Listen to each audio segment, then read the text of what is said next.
I was having dinner with some friends last night, and we started talking about investing. And one of my friends asked me a question that I thought was really important and could be really valuable to a lot of people listening.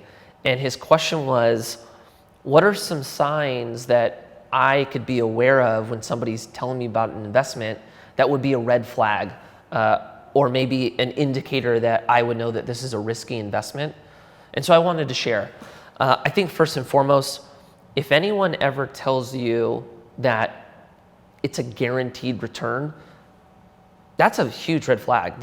When it comes to investing, nothing is guaranteed. There is always risk. So if somebody's trying to tell you nothing can go wrong and I'm going to guarantee you get 10, 15, whatever the return is, that's a sign that either that person doesn't have experience in doing this, or they're trying to take advantage of you, and this is possibly a very bad deal.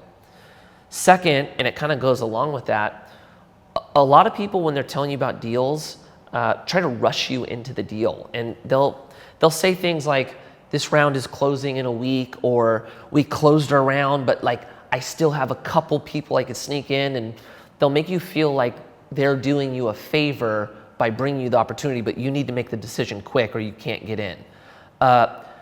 That's not realistic. When it comes to investing, there's a lot of due diligence you need to do. And ultimately, as like, let's say somebody who is raising money, I want the investor to feel totally comfortable and confident in what they're doing. And if you're rushing somebody into it, it's impossible to get them to that point. So if you ever feel pressure, or somebody's making you feel like you have 1 second to make this decision or it goes away, don't feel bad walking away. That's probably a pretty big indicator that this is pretty risky.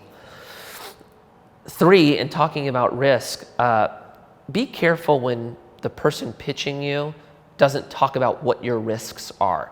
If they're only talking about the upside and how huge this is going to be and what the guarantee is, and they don't tell you that things can go wrong and these are the things that we would do if they go wrong, that's an indicator that, 1, they might not have any experience yet to know that things always go wrong, or 2, they're trying to mask a risky investment by just not talking about it, hoping that you don't bring it up. So I would say those are 3 big points that you can be aware of now on deciding if the deal that's being presented to you is risky or not. Another rule of thumb, it doesn't always apply, but I've found it true in my life. Usually the more boring the investment, the better. If it's like an investment that's like you want to tell all your friends about because it's exciting, usually there's more risk when it comes to those.